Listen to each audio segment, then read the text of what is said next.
Mga kababayan, mga katambay, kamusta po muli? Si Katambay Manong po, nagbabalik pong muli ang inyong lingkod dito po sa Tambayang Makabayan para po magkomento po sa inyo. Magandang umaga po muna sa inyo, tanghali, hapon, gabi at madaling araw po sa ating lahat. Sana po nasa mapayapa at maayos po tayong kalagayan, mga kababayan. Ito po mga tambay, komentuhan po natin mga tambay. Ito po ay hindi na po ito nababanggit kahit po sa investigasyon po ng ICI mga tambay. Yung iba, hindi po nababanggit. Isa lang po ang lagi nilang nababanggit, si Saldico, mga kabayan. Pero dito po, sa pinanggalingan po ng malawakang korupsyon na ito, pinangalanan po ito nila Senator Marcoleta at si Representative Toby Tiangco. Pinangalanan po nila ito Lalong-lalo po yung miyembro po ng small committee sa House of Representatives, mga kababayan, mga katambay. Pero dito po sa nangyayari investigasyon po, kahit po sa House of Representatives, wala po itong mga tao na ito. Ito po kasi ang ugat. Dito po kasi nag-ugat sa mga tao na ito, mga kababayan. Dito po sa miyembro o itong small committee na tinatawag nila, mga kababayan. At itong nasa BICAM. Hindi po ba? Diyan po nag-uugat ang malawakang korupsyon. Dahil diyan na po nagkakaroon po ng hocus-pocus, mga kabayan. Diyan na po. Kaya nga po matutumbok po talaga ang tunay at mga ulo at ang mga salarin sa napaka-systematic umano na korupsyon na ginawa nila mula po nung pumasok sila, lalong-lalo po ang 19th Congress. Hindi po ba mga kababayan? Ito po, pakinggan po natin itong interview po ni Senator Marcoleta kung sino-sino po mga kababayan itong miyembro po ng House of Representatives sa small committee na gumagawa po at nag-hocus-pocus po sa pera ng taong bayan, mga kababayan. Kaya nga po matutumbok mo Kaya nga sinasabi ng ating Vice President Sara Duterte, isang araw lang. Kung siya ang presidente, isang araw lang. Kaya niyang pangalanan lahat ang sangkot sa maanumalyang korupsyon na ginawa po nila. Hindi po ba? Kaya lang, baka po kasi matumbok ang palasyo umano dahil magkakasabwat po yata silang lahat. Ito po mga tambay, umpisa na po natin. Alam po ba ninyo kung sino-sino yung miyembro ng small committee na binabanggit ninyo? Sa House of Representatives po. Opo. Yes po. Ang chairman po noon is si Congressman Saldico, tapos senior vice chairman ng Committee on Appropriations, majority leader of the 19th Congress, and minority leader of the 19th Congress, Your Honor. Sino po yung vice chair ng appropriations? Senior vice chair si Congresswoman Stella Luz Quimbo po. Sino po yung majority leader? Congressman Manix Dalipe po, Your Honor. Minority leader? Congressman Nonoy Libanan po, Your Sa Honor. mga tweet, silang apat po ang nagko-compose ng small committee. Yes, Your Honor. Ang nangyayari po, kasi alam ko rin naman po, dahil nagtagal din naman ako sa mababang kapulungan, kumisan po ay 2 hanggang 3 buwan po nating pinagdidebatihan yung budget. Mag-aaway-aaway pa nga po, kung minsan nga inaabot tayo ng madaling araw. At katapos-tapusan ang sinasabi ninyo ay 4 na tao lang pala ang gagawa ng mga bagay na inyong gusto sanang malaman kung anong nangyari.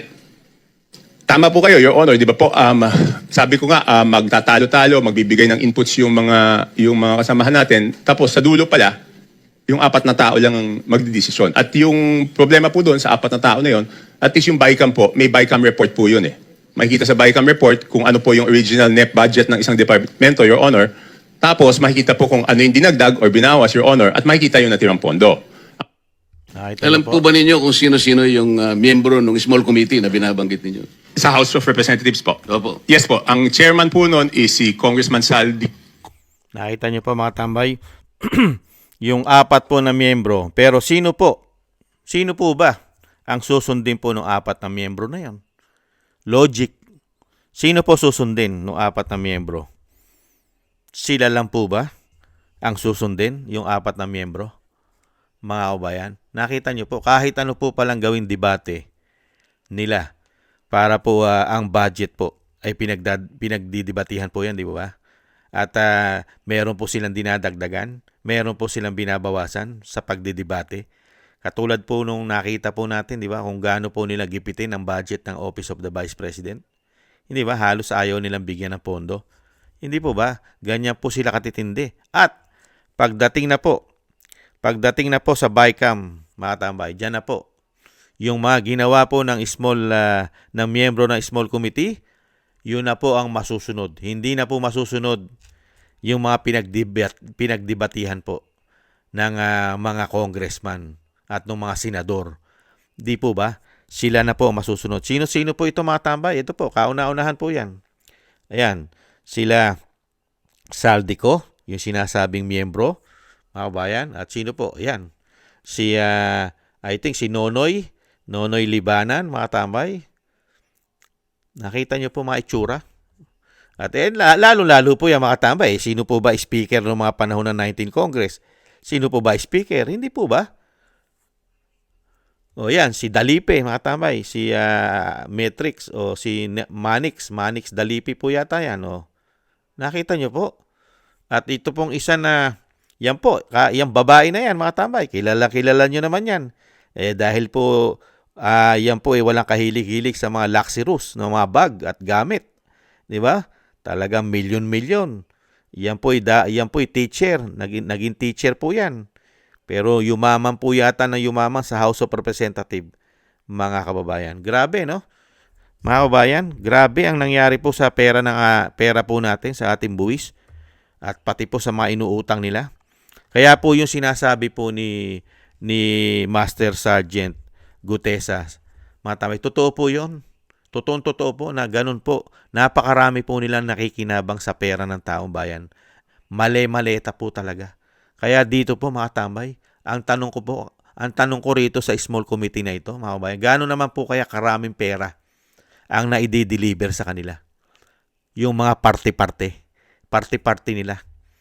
Dahil po, kung si Saldico at si Tambaluslos na tinatawag ng Vice President ay isang damukal po ang dinideliver nila Sergeant Gutesa, gaano naman po kaya kila Stella Kimbo at kay Manix Dalipe at kay Nonoy Libanan?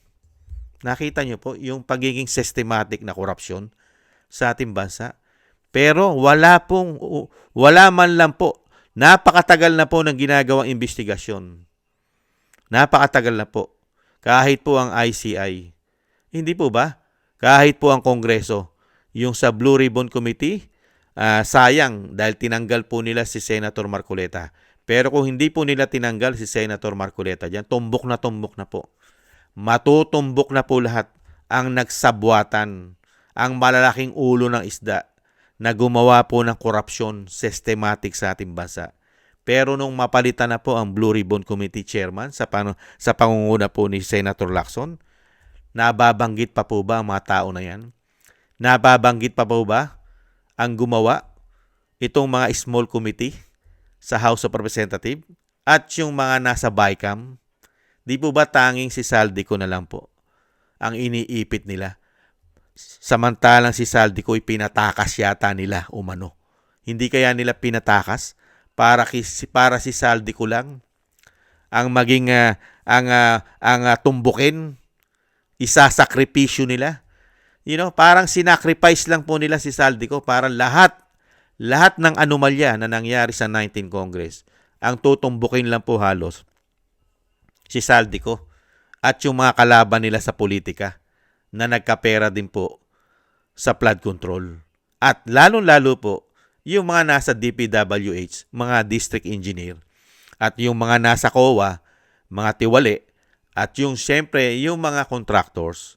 At alam naman po natin, karamihan po ng mga contractors ay meron din po ang mga politiko. Sila rin po ang contractors.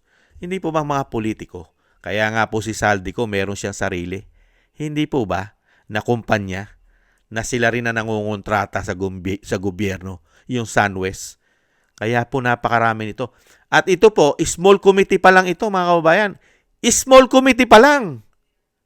Wala pa yung pinaglalagyan at pinagbibigyan ng napakalalaking pondo ng mga congressman nitong mga hayop na ito, umano, sa pangunguna po umano ng dating speaker na si Tambaluslos at itong grupo ng small committee na ito sa Kongreso na sinasabi ni Toby Tiangco. Mga kabayan, ito pong apat na ito, si Stella Kimbo, si Saldico, at si Manix Dalipe at si Nonoy Libanan. Paano naman po yung mga pinagbigyan nila na sila po ang naglagay ng ubod ng laki sa mga kaalyado nila na mga representative, congressman, pati party list. Hindi po ba? Kaya nga yung party list ni Ako Bicol party list ni Saldico, hindi po ba? Ano po ang pumuputok dyan? Hindi bababa sa 13 billion. Hindi bababa sa 13 billion ang nakuha niya sa kanyang opisina. Ganon din ang kanyang pamangkin, billion-billion. Yung isang party list ng kanyang pamangkin. I think BMW ba yun? O parang ganun po yung party list ng pamangkin niya. Yung ba? BMW party list, I think. Hindi po ba? At gano'n rin kalaki ang nakuha na budget ng speaker, ng dating speaker Romualdez. At gano'n rin kalaki na walang investigasyon ang nakuhang budget ng party list ni Tambaluslos. Hindi po ba? At gaano rin po kalaki ang nakuhang pondo ng mga pumirma, yung mga pumirma sa impeachment ng Vice President. 200 plus po yun. Hindi bababa sa 220 pataas na mga congressman. Hindi po ba? Kaya nga nasunog eh. Di po ba? Biglang nasunog yung opisina, yung office po ng DPWH sa Maynila, sa Quezon City, nasunog dahil napakarami po yatang ebidensya ang nandun. Then, lalong-lalo po yung mga congressman, mga kabayan, sa National Capital Region. Hindi kaya? Napakarami po yan, mga congressman. Ganon din po mga senador. Pero pinipili lang po nila ang kanilang kakasuhan. Nakita nyo po ang systematic. Kaya po nakakalungkot po mga katabay. Ito pong korupsyon natin na ito, hindi po ito matatapos at hindi po mapapanagot ang mga ulo.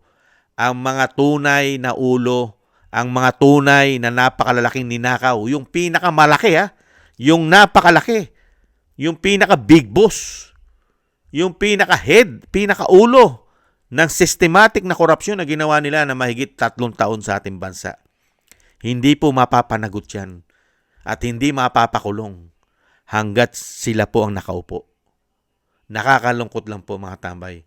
Dahil may pamamaraan naman.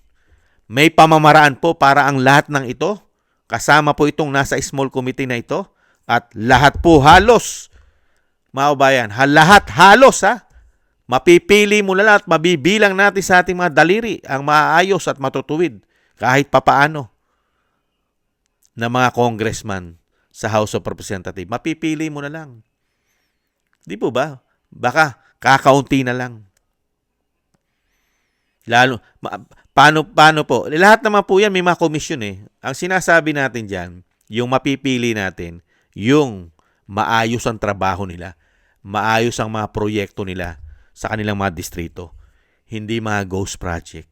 Kahit nangungumisyon niya mga hindot na yan, pero hindi naman nangungumisyon ng 30%, 20% na halos wala nang natitira doon sa pagawain ng ating gobyerno. Ganon po nangyayari dyan eh. Di po ba? Kaya mabibilang mo na lang siguro dyan sa mga ngayon Nung pumasok po ang 19th Congress, baka mabibilang mo na lang sa mga politiko ang nangungumisyon ng 5%. Mga kabayan, baka mabilang mo na lang. Mabibilang na lang natin sa daliri natin ang nangungumisyon ng 5%. Karamihan po, puro 20% na po siguro pataas. Ganyan po kagahaman ang mga demonyong yan yung mga hindot na yan. Hindi po ba? Kaya mga kabayan, yung sinasabi ko nga po, mangyayari lang po lahat na makikita po natin at mapapanagot po natin ang totoong mastermind, ang pinakaulo, kung wala po sila sa posisyon. Kung hindi po silang nasa posisyon. Lalabas po lahat ang mga pangalan ng mga nagsabwatan, ang mga nakinabang, ang mga yumaman, ang mga naging bilyonaryo sa pera ng taong bayan. Hindi po ba yung sinasabi nga po ni Vice President at ni dating Pangulong Duterte, magmula sa taas, nung sila ay pumasok, ay nakikinabang na silang lahat sa pera ng taong bayan.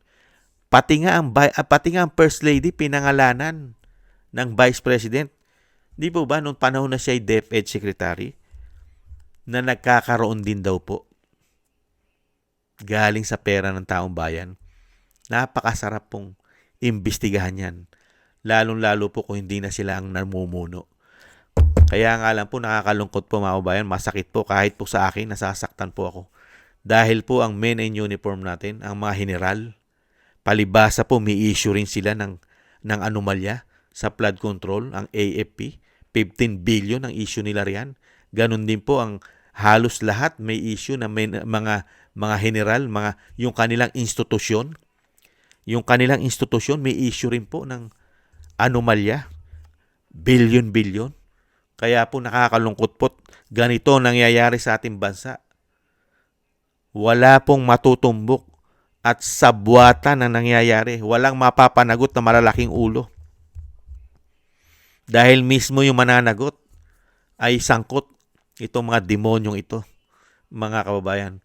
Nakakalungkot lang po talaga na meron tayong sinasabing men in uniform na ang kanilang mandato at ang nasa konstitusyon natin ng AFP, ang men in uniform ay puprotektahan ang taong bayan.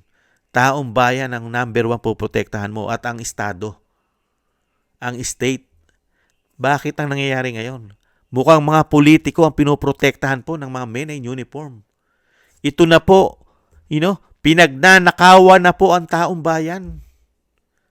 Ano na nangyayari sa ating mga men in uniform? Pinagnanakawan na po ang taong bayan na dapat ay protektahan ninyo. Grabe ang ninakaw nila. Billion. Dinideliver sa kanila, billion. Nahandyan, no? Nahandyan, kabaro nyo. Mga kabaro nyo ang nagpapatotoo. Mali-maletang pera. At nalaman din ni Kamanong ang 1 milyon na 1 kilo pala. Ang 1 milyon. Yan pala ang timbang ng 1 milyon. Nakita nyo? Kung yung isang maleta ay nagkakatimbang ng 48 million, di 48 kilos. 2 kilo na lang, 1 kabang bigas na. Nakita nyo, kabibigat? Napakabibigat po ng kasalanan sa Pilipino ng mga hayop na ito. Ito mga magnanakaw na ito, umano, sa ating pera. Napakabibigat po ng kasalanan na ito. Mga general, bakit? Kasangkot din ba kayo at mabigat din ba ang kasalanan nyo sa taong bayan? Kaya ayaw nyo kumilos. Isang damukal. 3 taon mahigit. Naninakawan ng taong bayan na dapat ay proteksyonan nyo ang pera ng taong bayan. Ninanakawan ng mga politiko. Umano, hindi naman lahat. Hindi po ba? Pero bulag, pipi at bingi kayo. Kami po yung nagtataka. Nagtataka si Kamanong. Sa panahon po ni Erap, wetting issue lang. Wetting issue, pero tinanggal ninyo. Kayo ang tumanggal. Kayo ang humugot. Kayo, mga men in uniform, mga general. Di po ba? Ang AFP, bakit ngayon? Hindi lang si Erap ang nasasangkot. Lahat halos ng politiko. Magmula sa taas, may issue ng korupsyon hanggang sa baba. Wala kayong ginagawa. Tapos maririnig namin, pati kayo pala sangkot, umano. Kawawang Pilipinas, kawawa po tayo mga kabayan. At yung isang kaisa-isang politiko na lumalaban sa korupsyon at nagbubunyag ng korupsyon, pilit pa ninyong pinababagsak. Sino po ba ang kauna-unahan nagbunyag ng korupsyon? Di po ba pamilya Duterte? Ang dating Pangulong Duterte? Hindi po ba? At ang Vice President Sara Duterte, ang mga nagbunyag ng korupsyon, pero siya pa rin ang pilit na pinababagsak. Siya na nga lang ang pag-asa namin. Ang Vice President na lang ang pag-asa namin para managot kayong lahat. Pero pilit pa rin ninyong pinababagsak dahil kayo ang mananagot. Kaya kailangan nyo proteksyonan ngayon ang mga sarili nyo. Kaya pilit yung pinababagsak ang Vice President para masalba ang mga kawalang hiyaan ninyo, makatarantaduhan yung ginawa sa gobyerno, sa aming mga Pilipino, sa aming pera. Ganyan po nangyayari ngayon sa ating bansa eh. Nawalan po ng saysay. Nawalan po ng silbi ang ating buwis dahil hindi po natin nakita kung saan po nila dinala Hindi po napunta sa proyekto. Napunta po sa maleta. Sinilid sa maleta at diniliver sa kanila. Kaya nga po ang tanong natin, mga kabayan, gaano na po karami ang mga pera nito sa kanilang mga vault? Nakakalungkot po, mga kabayan. Grabe. Napakarami pong congressman yan. 300 plus po. 300 plus. Pero po ang iniipit po nila, katulad ng ICI, 2 senador, at iilan-ilang mga congressman na mga hindi pa kasama sa small committee ng House of Representatives. Hindi pa sila kasama at wala pa doon yung pangalan sa mga kinakasuhan nila. Hindi miyembro at hindi rin miyembro ng BICAM ang mga kinakasuhan nila. Unbelievable! Kaya alam na alam mo, mga tambay, na walang patutunguhan ito. Ito pong nangyayaring korupsyon sa ating bansa. Mga kabayan, hindi pa rin po mawawakasan dahil ang mga ulo, ang mga sangkot, ang pinaka-head ng korupsyon ay mananatili pa rin po sa kapangyarihan para proteksyonan ang mga sarili nila at yung mga galamay nila ay protektado dahil systematic po ang ginawa nila umano. Dahil pati sa gobyerno ay kontrolado po nila, lalong-lalo po mga ahensya na magpoproteksyon sa kanila. Hindi po ba Boeing? Hindi po ba DOJ? Hindi po ba NBI? Nagtatanong lang si Kamanong, ang mga proteksyon o mga protektor ang magpuprotekta sa kanila. At nahandyan rin po ang institusyon ng Senado at ng Kongreso. Yan po, mga kabayan, na nakakalungkot po na nangyayari sa ating bansa. Yung kaisa-isa na lang po pag-asa natin na napakabilis at napakabilis sanang mawakasan ang korupsyon na ginawa nila ay ang ating mga general, ang ating mga men in uniform. Napakabilis po. Isang pitik lang po yan. Wala pa pong isang araw. Tapos na po ang problema ng bansa at mapapangalanan na po. Mapapangalanan na lahat. Mapapanagot na po lahat at maibabalik na po lahat halos ang mga perang ninakaw nila. Isang pitik lang po ng mga men in uniform na nananatili pong tulog, bingi at pipi sa nangyayari pong systematic at laganap na korupsyon sa ating bansa. Nakakalungkot lang po, mga kabayan. Bakit nagkaganyan ang mga men in uniform sa ating bansa? Hindi na po sila protektor ng taong bayan. Protektor na po yata ng mga politiko na nasasangkot sa mga systematic corruption. Hindi kaya? Nagtatanong lang si Kamanong.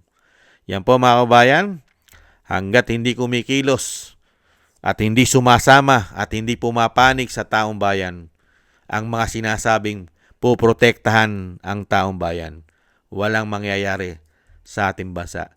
Patuloy po ang gagawin nilang pagnanakaw. Dahil yung mismo na may kapangyarihan at power, may armas, nakikitil at pipigil sa korupsyon nila ay kasama pa nila. Nakakalungkot. Maraming salamat po, mga tambay, sa gusto po natin tambayan, mga kabayan, sa YouTube at TikTok. At lalong-lalo po sa mga subscribers natin, sa mga nagbibigay po ng tulong. Maraming salamat po sa inyo. Sa mga nagko-comment po, like, share, and subscribe. Thank you rin po. At syempre po, mga tambay, manalangin po tayo, magkaisa po tayo. Ipanalangin po natin ang ating bansa na mawakasan na po at matapos na po ang kanila pong ginagawang kademonyohan, kawalangyaan, pagnanakaw sa ating bansa. Matapos na po sana, mga kababayan. Isama po natin sa ating mga dasal. At ipagdasal din po natin ang kaligtasan po ng ang ating Vice President, ang dating Pangulong Duterte at ang buong pamilya ng Duterte ay maingatan po at mailayo sa kapahamakan, mga kababayan. At madugtungan pa po ang buhay at kalakasan ng dating Pangulo at makalabas na po siya sa lalong mabilis. Maraming salamat po sa mga dasal, mga kababayan. At tayo rin po ay magdasal para po sa ating pong sarili at sa ating buong sambayanan na tayo pong lahat ay maingatan. Maraming salamat po, mga tambay. Tiis-tiis lang po. At sana po, ipagdasal din po natin nga pala ang mga men in uniform na sana ang kanilang pagkakatulog ay magising na po sana sila, mga kabayan. At makita po nila ang ginagawa ng mga politiko na pagnanakaw sa ating bansa. Magising naman po sana sila at makonsensya. Magkaroon naman po sana sila ng konsensya, mga kababayan. Ingat-ingat po. Paalam. Bye-bye.